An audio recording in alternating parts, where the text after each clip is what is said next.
One letter, buried in corporate files for 8 years, was about to end a billion-dollar power play in 60 seconds. Catherine Aldridge sat at the head of the table, hands folded, expression unreadable. She had founded Aldridge Systems 23 years ago with a patent application and a belief that enterprise software could be built differently. Now the company was worth $3 billion, employed 4,000 people across 11 countries, and still carried her name on every building. She preferred silence to spectacle. While competitors shouted about innovation, Catherine built products that worked. While others courted press coverage, she let quarterly earnings speak. Her reputation had been constructed through consistency, not charisma. Clients trusted her because she delivered. Investors trusted her because she never overpromised. The board trusted her because in 2 decades she had never given them reason not to. Across from her sat Daniel Rothman, the company's chief operating officer for 6 years. He had joined during rapid expansion, brought in to streamline operations while Catherine focused on product strategy. He was competent, articulate, and ambitious in ways that seemed appropriate to his role. He smiled often in meetings. He remembered names. He had a talent for making complex problems sound manageable. Between them sat Marcus Webb, the board's longest-serving independent director. He had been with Aldridge Systems since the Series B round, back when the company operated from a renovated warehouse and Catherine still wrote code. "We need to discuss the shareholder proposal," Marcus said. Catherine nodded once. She had read it 3 times. A minority group of investors, led by a venture firm from the last funding round, was questioning the company's governance structure. Specifically, they were questioning her dual role as founder and chief executive, suggesting that separation of chair and leadership would better serve the company's next phase. The proposal wasn't unusual. Large companies faced such questions regularly. What made this different was the tone of the accompanying memorandum, circulated to institutional investors 2 weeks earlier. It questioned not just structure, but judgment. It cited delayed product launches, market share fluctuations, and management decisions made without board consultation. It suggested, without stating directly, that Catherine's leadership had become insular, disconnected. A liability disguised as legacy. "The vote is in 48 days, Marcus continued. "The proposal doesn't have majority support yet, but it's close. Closer than it should be." Daniel leaned forward. "I've been speaking with institutional holders. They respect Catherine's history. They just want reassurance that the governance structure still serves everyone's interests." Catherine looked at him. "And what reassurance would that be?" "Transparency," Daniel said smoothly. "Engagement, a signal that leadership is willing to evolve." Marcus cleared his throat. "There's also the memo. Some claims are aggressive. If they're allowed to define the narrative, perception becomes reality." Catherine understood what he wasn't saying. Reputation was currency in corporate ecosystems. Once doubt entered institutional conversations, it spread quietly through conference calls and email chains, shaping decisions that quarterly results couldn't reverse. She had spent 2 decades building trust through silence and delivery. Now someone was testing whether silence could be reframed as evasion. "I'll review the proposal again," Catherine said, "and I'll speak with the board individually if necessary." Marcus nodded. Daniel smiled. The meeting ended efficiently, without drama. Catherine returned to her office and reread the shareholder memo. The language was careful, just shy of accusatory. It mentioned a product pivot 3 years ago that delayed a major release. It referenced a consulting contract awarded without competitive bidding. It noted that certain strategic decisions had been made by Catherine alone, without formal board resolutions. Each claim was technically accurate. Each omitted context. The product pivot had prevented a costly architecture mistake that would have crippled scalability. The consulting contract had gone to a firm Catherine had worked with for a decade, whose expertise was irreplaceable during a critical regulatory transition. The strategic decisions had all fallen within her authority and been discussed informally with directors before implementation. But reputation didn't live in footnotes. It lived in perception. Catherine closed the laptop. She would respond, but not yet. Silence, when used correctly, wasn't weakness. It was discipline. What she didn't know was that the memorandum hadn't been written by the venture firm at all. The legal filing arrived Thursday morning, delivered by process server to the company's registered agent. Catherine learned about it 90 minutes later when Marcus called, his voice tight in a way she'd never heard. "There's been a filing in corporate court," he said. "Civil matter. It names you personally, along with the company." Catherine set down her coffee. "Filed by whom?" "Rothman." The name hung in the air. Catherine replayed it silently, testing whether she had misheard. She had not. "Daniel Rothman," Marcus continued.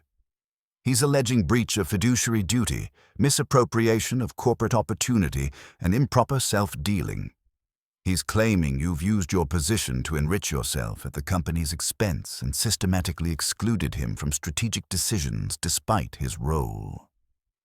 Catherine said nothing. Her mind moved through the implications with the same methodical precision she applied to software architecture. Daniel had been with the company 6 years. He reported directly to her. He had access to financial records, board minutes, strategic plans. If he was filing this claim, he believed he had evidence. "He's also filed a motion for expedited discovery," Marcus said. "He wants access to your personal correspondence, financial records, and decision-making documentation going back 5 years. "On what grounds?" "He claims there's a pattern of self-dealing that the board has failed to investigate. He's positioning himself as someone acting in the company's interest." Catherine felt something shift in her chest, not panic but cold, clarifying anger. This wasn't about governance. This was about power. Daniel had spent 6 years studying how the company worked, how she worked, and now he was attempting to dismantle her reputation, using the very silence she had relied upon as strength. "I need to see the complaint," Catherine said. "I'm sending it now. Catherine, this is serious. Even if every claim is baseless, the filing itself creates a cloud. Institutional investors will see instability. The shareholder vote becomes unpredictable. And if discovery proceeds, every decision you've made will be scrutinized under the least charitable interpretation possible." Catherine opened her email and downloaded the document. 47 pages, dense with legal terminology and exhibits. She began reading. The core allegation was that Catherine had steered a lucrative consulting contract to a firm in which she held an undisclosed financial interest. The contract in question was the same one mentioned in the shareholder memo, awarded 3 years ago during the regulatory transition. Daniel's complaint claimed Catherine had failed to disclose her relationship with the consulting firm, personally profited from the arrangement, and concealed the conflict from the board. The second claim was more complex. It alleged that Catherine had used proprietary company research to develop a competing software module through a separate entity, effectively stealing from Aldridge Systems while serving as its leader. The claim cited internal emails, budget allocations, and product timelines that Daniel argued demonstrated deliberate diversion of corporate resources. Catherine read the entire complaint twice. Then she opened her files. She had never held a financial interest in the consulting firm. She had worked with them for years, trusted their expertise, and recommended them because they were the best option available. There had been no conflict to disclose because none existed. The competing software claim was equally false. 3 years ago, Catherine had explored a potential product expansion in collaboration with a research partner. The project had been discussed openly in strategy meetings. It hadn't moved forward because the market timing was wrong. No proprietary resources had been diverted. No separate entity had been created, but reputation didn't live in truth. It lived in perception, and Daniel's complaint had been written to create maximum doubt with minimum verifiability. Catherine called her attorney, Judith Crane, who had represented the company since its early days and understood corporate litigation thoroughly. "I've seen the filing," Judith said before Catherine could speak. "It's aggressive, but strategic. Rothman knows he doesn't need to win. He just needs to create enough noise to destabilize your position before the shareholder vote. If the vote goes against you, his claim becomes leverage. If you step down, the filing becomes irrelevant." "I'm not stepping down." "Then we defend, but discovery will be invasive, and every internal communication will be analyzed for implications. We need to be prepared for a long process." "How long?" "Months. Maybe longer. The vote is in 46 days. Judith was silent for a moment. "Then we move fast. We file a motion to dismiss, argue the claims lack merit, and push for sanctions if we can prove bad faith. But Catherine, you need to understand what this looks like from outside. A senior executive making these accusations, a shareholder proposal questioning governance. This creates a narrative that's hard to control." "I've spent 23 years building this company," Catherine said quietly. "I'm not going to let a narrative destroy it." She ended the call and returned to her desk. She thought about Daniel, about the meetings they had shared, the decisions they had collaborated on, the trust she had extended. She wondered when he had decided that her silence was vulnerability, when he had concluded that reputation could be used as a tool. She opened her laptop and began drafting a message to the board. Not a defense, not an explanation, just facts presented clearly, without embellishment. What she didn't yet know was that the evidence Daniel thought he had was incomplete. The court scheduled a preliminary hearing for 3 weeks out. Meanwhile, Daniel's legal team filed supplemental briefs, each adding new details to the narrative of misconduct. They cited board meetings where Catherine had made decisions unilaterally. They referenced budget reports showing irregular consulting expenditures. They included email fragments that, isolated from context, suggested secrecy and evasion. The press began covering the story. Not mainstream outlets, but industry publications that institutional investors read over morning coffee. The articles were careful, legally precise, framed as questions rather than conclusions. Aldridge Systems faces internal legal challenge. Founders' governance under scrutiny ahead of shareholder vote. Executive alleges pattern of self-dealing in corporate filing. Catherine didn't respond publicly. Her attorneys filed a motion to dismiss, arguing the claims were speculative, unsupported by evidence, and designed to interfere with legitimate corporate governance. They requested sanctions for frivolous litigation. The institutional investors began making calls. Some reached out to Marcus, asking for clarity. Others contacted Daniel directly, seeking to understand his perspective. The board convened an emergency session to discuss the situation. Catherine attended via video conference, her face calm on the screen, her voice steady. "I have never acted against this company's interests," she said. "Every decision I've made has been in service of long-term value creation. I welcome a full examination of the facts." One of the newer directors, Elaine Cortez, who had joined during the last funding round, spoke carefully. "Catherine, no one is questioning your contributions, but the filing creates uncertainty, and uncertainty affects valuation, investor confidence, employee morale. We need to consider whether a temporary step back might be prudent while this is resolved." Catherine looked directly at the camera. "I will not step back from a company I built because someone has used the legal system to create a false narrative. If the board believes my leadership is compromised, call a vote. But I will not resign under pressure from baseless allegations." The room fell silent. Marcus cleared his throat. "The motion to dismiss will be heard in 2 weeks.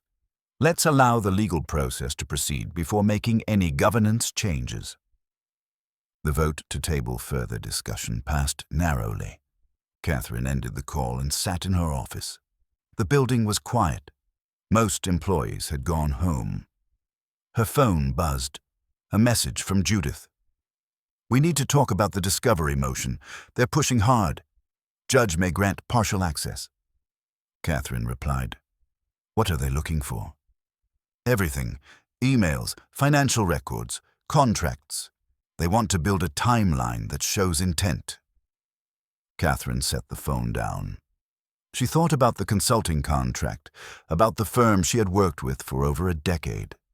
She had never disclosed a financial interest because there was no financial interest to disclose. But proving a negative was difficult. Proving absence required documentation that might not exist in the form a court would find satisfying. She opened her personal files and scrolled through years of correspondence, looking for anything that might clarify her relationship with the consulting firm. And then she found something, an email dated 7 years ago sent from the consulting firm's founder to Catherine. The subject line read, "Re-equity proposal. Declined." Catherine opened it. "Catherine, I understand your position and respect your decision. While we would have valued having you as a partner in the firm, I recognize that your role at Aldridge makes any equity arrangement inappropriate. We'll continue working together on a consulting basis as we have for years. Your integrity is one of the reasons we trust this relationship. Best, Richard." Catherine stared at the screen. 7 years ago, the consulting firm had offered her an equity stake, a small percentage in recognition of the business she had directed their way. She had declined specifically to avoid any conflict of interest. The email was proof she had chosen transparency over personal gain. But it was also proof that the question had existed, that the possibility of a conflict had been real, even if she had rejected it. She forwarded the email to Judith with a single line. "Does this help or hurt?" The response came 12 minutes later. "Both. It shows integrity, but confirms they wanted you as a partner. Opposing counsel will argue you declined publicly, but benefited privately. We need more." Catherine closed her laptop. She thought about Daniel, about the care he had taken to construct his case, about the timing of the filing relative to the shareholder vote. This wasn't opportunism. This was planning. She wondered what else he had found. Catherine had hired Daniel Rothman 6 years ago after a 3-month search for a chief operating officer who could manage the company's expansion without constant oversight. He had come highly recommended with a resume that included executive roles at 2 successful enterprise firms. During interviews, he had been impressive, articulate, strategic, and notably humble about his limitations. He acknowledged that Aldridge Systems had a unique culture and said he wanted to learn it before attempting to shape it. In the first year, he had been exactly what the company needed. He streamlined procurement, restructured the sales organization, and improved operational efficiency without disrupting product development. Catherine appreciated his restraint, his willingness to ask questions rather than impose answers. They worked well together, their skills complementary, their communication efficient. In the second year, Daniel began attending board meetings regularly, presenting operational updates with clarity and confidence. Directors praised his strategic thinking. Marcus mentioned privately that Daniel was an asset, someone who could eventually take on more responsibility as the company scaled. In the third year, Catherine delegated more. She trusted Daniel to handle operational decisions while she focused on product innovation and long-term strategy. It seemed like natural division of labor, the kind of partnership that allowed companies to grow beyond their founders. In the fourth year, Daniel started asking different questions. Not about operations, but about governance. About decision-making authority, about why certain strategic choices were made by Catherine alone, rather than through formal board processes. The questions were always framed as curiosity, as a desire to understand, but Catherine noticed a pattern. Daniel was mapping the boundaries of her authority. In the 5th year, he began building relationships with newer board members, the ones who had joined during later funding rounds and didn't share the institutional memory of Catherine's early struggles. He attended industry conferences, cultivated investor relationships, and positioned himself as a thought leader on corporate governance. Catherine didn't object. Visibility was a part of his role. In the 6th year, the shareholder memo appeared, then the legal filing. Catherine thought about the consulting contract, the one at the center of Daniel's allegations. She remembered the decision clearly. The company had been navigating a complex regulatory change, one that required specialized expertise in compliance architecture. The consulting firm she had worked with for years had the necessary experience. They understood Aldridge's systems. Bringing in a new firm would have meant months of onboarding during a time-sensitive transition. She had recommended them to the board. She had disclosed her long professional relationship with the firm. She had not disclosed an equity stake because she didn't have one. She had specifically declined one to avoid exactly this kind of question. But Daniel's complaint suggested she had hidden something, and in the absence of perfect documentation, suggestion became plausible. Catherine opened her file cabinet and pulled out a folder labeled Board Minutes, 2019. She paged through until she found the meeting where the consulting contract had been discussed. The minutes were sparse, as they often were, summarizing decisions without capturing full context. Recommended Hartwell Consulting for Regulatory Transition Project. Board approved allocation of $2.4 million over 18 months. No objections. No mention of Catherine's relationship with the firm. No record of her disclosure. The conversation had happened, but it hadn't been memorialized in a way that would satisfy a court looking for evidence of transparency. Catherine thought about all the decisions she had made through informal discussions, through hallway conversations and phone calls with trusted directors. She thought about the efficiency of trust, the speed of relationships built over decades. She thought about how that same efficiency could be reframed as opacity. She called Judith. "I need the board minutes from every meeting where I disclosed relationships or potential conflicts," Catherine said, "even if the disclosure wasn't formally recorded." "That's not how courts evaluate transparency," Judith said carefully. "If it's not documented, it's hard to prove it happened. Then we find the people who were in those rooms. We get affidavits from directors who remember the conversations.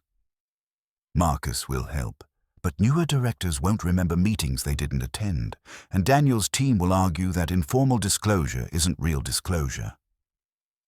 Catherine was silent for a moment. Then she said, "What if there's documentation I haven't thought of?" "Like what?" "I don't know yet." She spent the weekend going through files, personal emails, calendar entries, financial records. She was looking for anything that proved what she knew to be true, that she had built the company with integrity, never prioritized personal gain over corporate interest, that her silence had been discipline, not deception. On Sunday evening, she found it. A letter written on Aldridge Systems' letterhead, dated 8 years ago, addressed to the board and signed by Catherine. The subject line read, "Disclosure of Professional Relationships." Catherine unfolded the letter slowly. She remembered writing it now, remembered the conversation with Marcus that had prompted it. The company had been preparing for a new funding round, and Marcus had suggested that Catherine formalize her various professional relationships in writing to avoid any future questions about conflicts of interest. The letter listed 7 firms and individuals with whom Catherine had ongoing professional or advisory relationships. It disclosed the nature of each relationship, the services they provided, and any financial arrangements.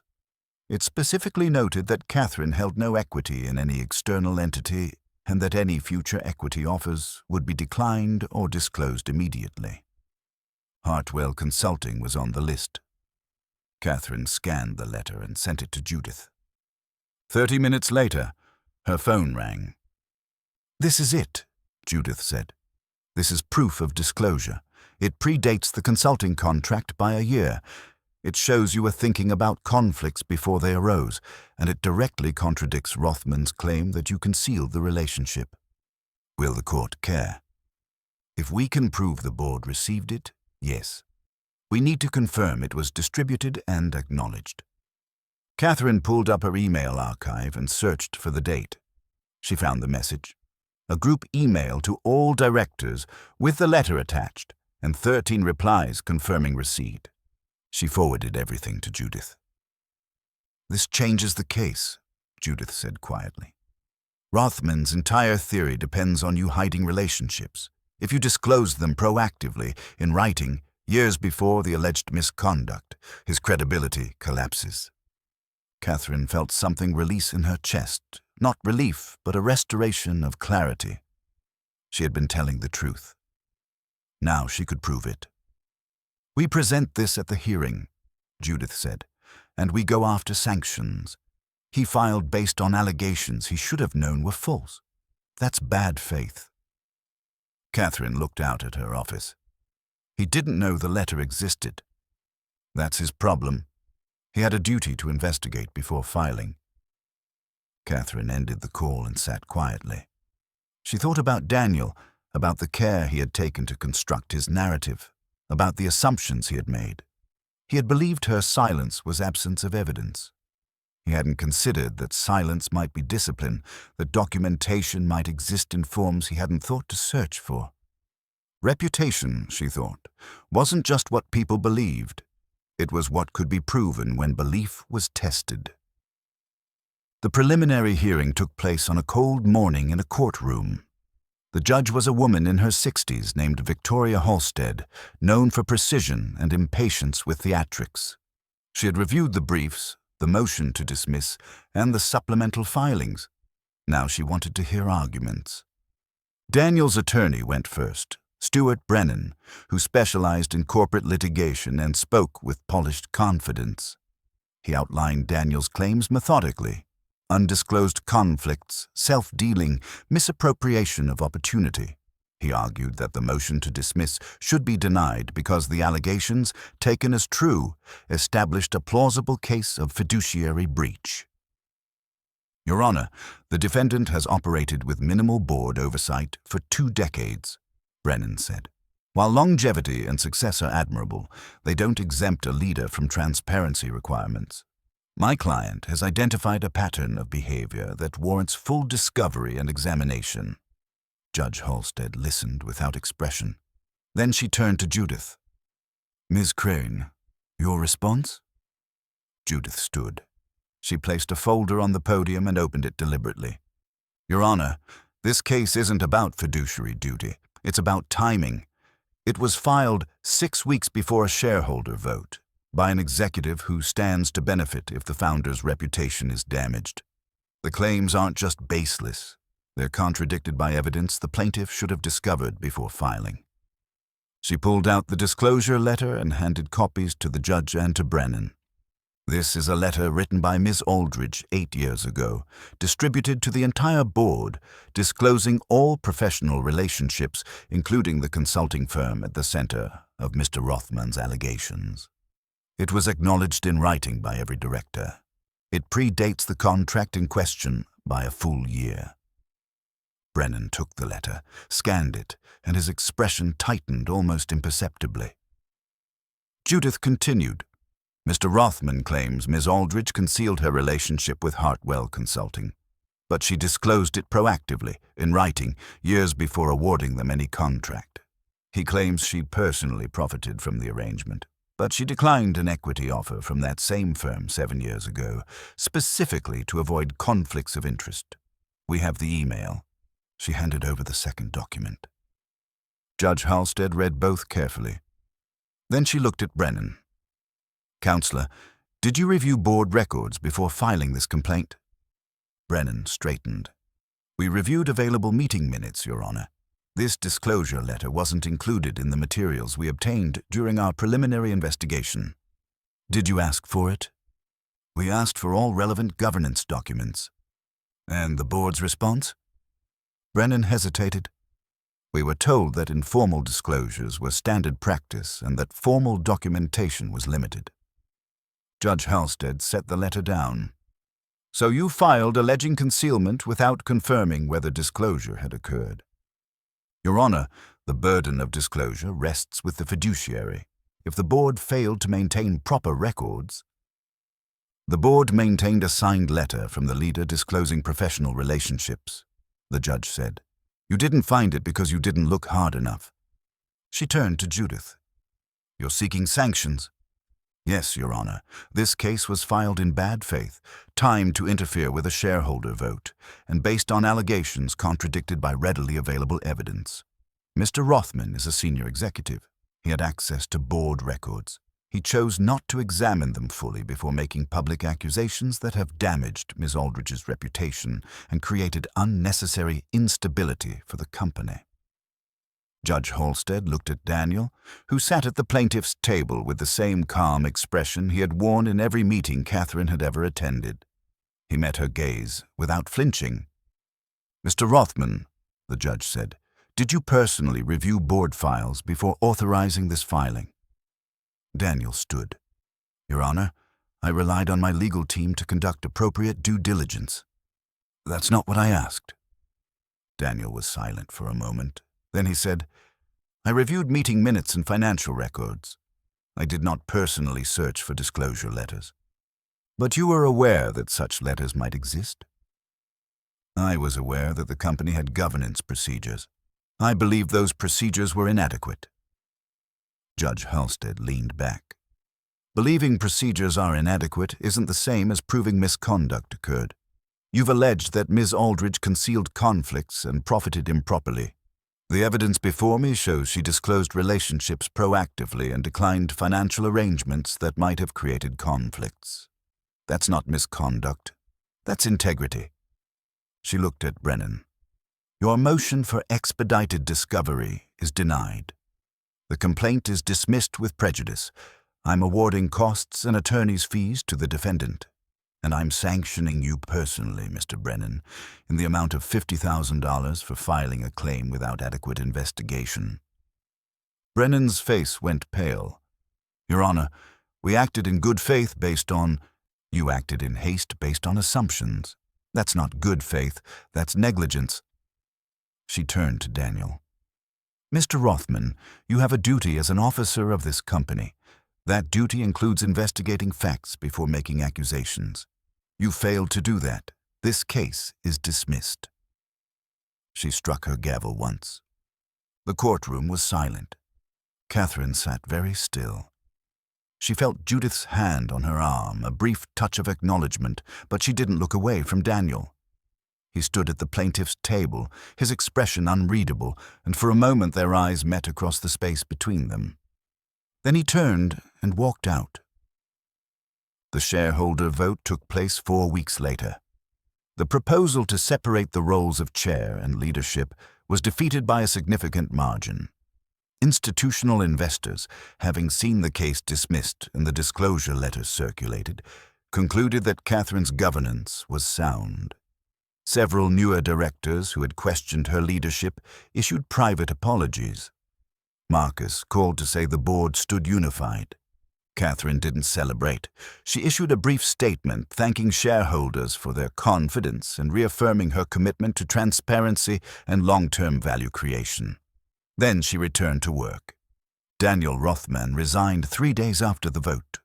His resignation letter was professional, citing a desire to pursue other opportunities. Catherine read it once and filed it. She didn't respond personally. The board accepted his resignation and began a search for a new chief operating officer. 2 months later, Catherine sat in the same conference room where the initial conversation about the shareholder proposal had taken place. Marcus was there, along with Elaine Cortez and 2 other directors. They were reviewing governance improvements, not because they were required, but because Catherine believed the company could always be better. We're formalizing the disclosure process, Catherine said. Any relationship, financial or otherwise, gets documented in writing and reviewed annually. No informal conversations, no assumptions. Elaine nodded. It's the right move. Even though you were already doing it, making it systematic protects everyone. Marcus looked at Catherine. How are you? I'm fine. You handled this with remarkable composure. Catherine considered the statement. I built this company by focusing on what's true rather than what's loud. That doesn't change because someone tries to make noise. He did more than make noise, Elaine said quietly. He tried to destroy your reputation. He tried, Catherine agreed. But reputation isn't what people say about you. It's what you can prove when you're tested. The meeting continued. They discussed board composition, committee structures, and strategic planning timelines. It was routine, efficient, and constructive. Exactly the kind of meeting Catherine preferred. When it ended, Catherine walked back to her office. She thought about the past 3 months, about the legal challenge and the hearing and the vote. She thought about the disclosure letter she had written 8 years ago, a single act of documentation that had ended up defining everything. She thought about Daniel, about the assumptions he had made, about the cost of those assumptions. Her phone buzzed, a message from the head of product development. New architecture review ready. Want to walk through it tomorrow? Catherine replied. Yes, 9 a.m. She closed her laptop and prepared to leave. The building was quieter now, most employees gone for the evening, but a few lights still glowed where engineers worked late on problems they believed they could solve. Catherine thought about power and reputation, about how they were built and how they endured. Power, she had learned, wasn't about volume, it was about consistency. Reputation wasn't about what you claimed, it was about what you could prove. She had proven what she had always known, that silence, when backed by truth, wasn't weakness. It was strength.